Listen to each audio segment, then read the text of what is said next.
technique, it is useful to describe basic nomenclature for needle and probe manipulation. Much of this is derived from the American Institute of Ultrasound in Medicine standards. We will describe the two basic scan planes, the 5 probe manipulation maneuvers, and the 2 needle approaches. In the following figures, we are looking at a schematic of an ultrasound transducer applied to a tissue equivalent phantom with 3 different embedded objects. A depiction of the ultrasound screen is inset. We generally image long cylindrical structures with an ultrasound beam that is essentially planar. Short-axis imaging cuts this cylinder transversely, revealing a circle. Long-axis imaging cuts this cylinder longitudinally to create 2 parallel lines. Long-axis imaging is of limited use in ultrasound-guided peripheral nerve blocks. An ultrasound transducer can be rotated or translated along any of its 3 axes. Hence, we need to use the AIUM standards so that we can communicate clearly with one another. Here we see an ultrasound probe moving and pivoting along each of its X, Y, and Z axes. Each of these movements has a name that we will define in the next section.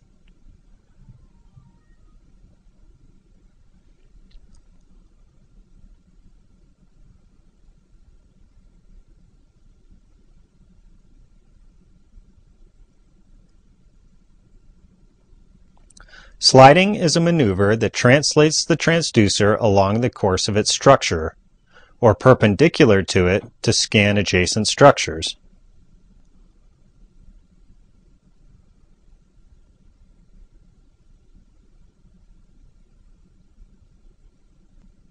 Compression is a useful maneuver that has numerous effects. First, it moves the active face toward deeper structures to make them appear more superficial. It also helps differentiate between different structures by their relative compressibility. Veins are easy to compress, arteries are somewhat compressible and pulsatile, and nerves are fairly incompressible.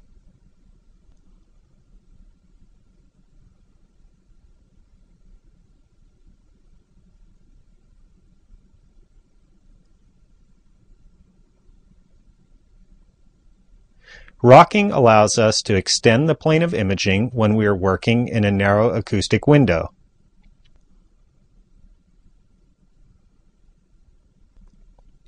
Rotation is used to switch between short-axis and long-axis imaging.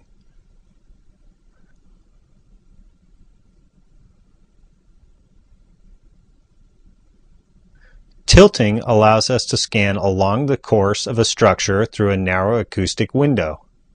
In nerve imaging, it is critical to optimize transducer tilt to properly visualize nerve fascicles. Nerves are seen best when the scan plane is orthogonal to the course of the nerve.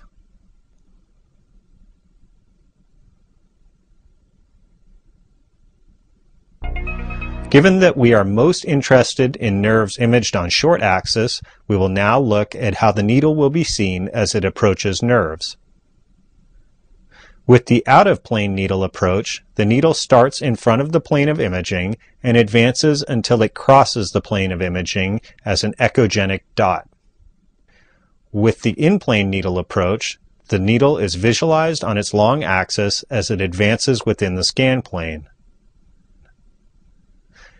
Now let's move on to show some of the common challenges with visualizing the block needle sonographically. Block needles are specular reflectors, meaning they reflect sound back to the receiver over a narrow angle. As the angle between the transducer and needle increases, less sound is reflected back to the receiver, and the signal becomes weaker. We can also see that this is true for sound reflected off the sides of the needle shaft. With the short axis out-of-plane approach, the needle will be seen best when the tip is within the plane of imaging. The shaft gives a signal that may be no stronger than surrounding structures. Generally, tissue displacement is transmitted far enough along tissue planes for the operator to get a sense for the trajectory of the needle.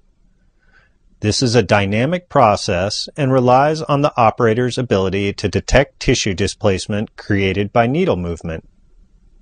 Staccato movements should be avoided. Needle position can also be inferred by observing the distribution of small test injections and making needle adjustments. Often, slight tilting of the probe can be used to locate and follow the advancing needle tip.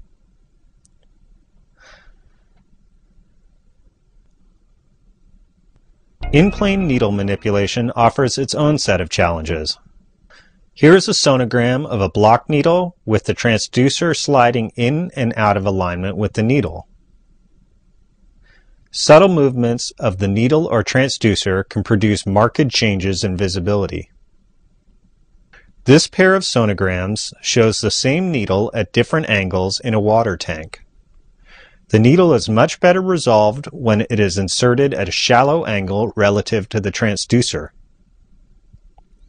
The next set of problems occurs when the needle trajectory strays from the plane of imaging. If the needle crosses the plane of imaging but does not completely lie within it, only a portion of the needle will be seen. This can give a false impression of needle depth that can lead to complications. Alignment issues can often be addressed by leaving the needle stationary and manipulating the transducer until the tip of the needle is imaged.